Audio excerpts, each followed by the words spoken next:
Yeah, I've I learned like to use the your word ideas. guide instead of any other words these days. So guide is the word.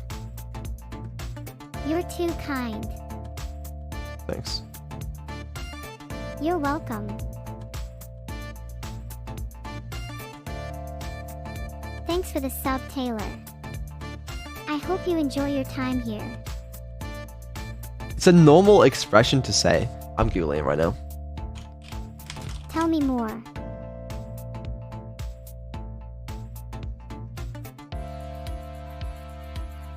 Thanks for the sub. It's in Developer the Cambridge 715. Dictionary.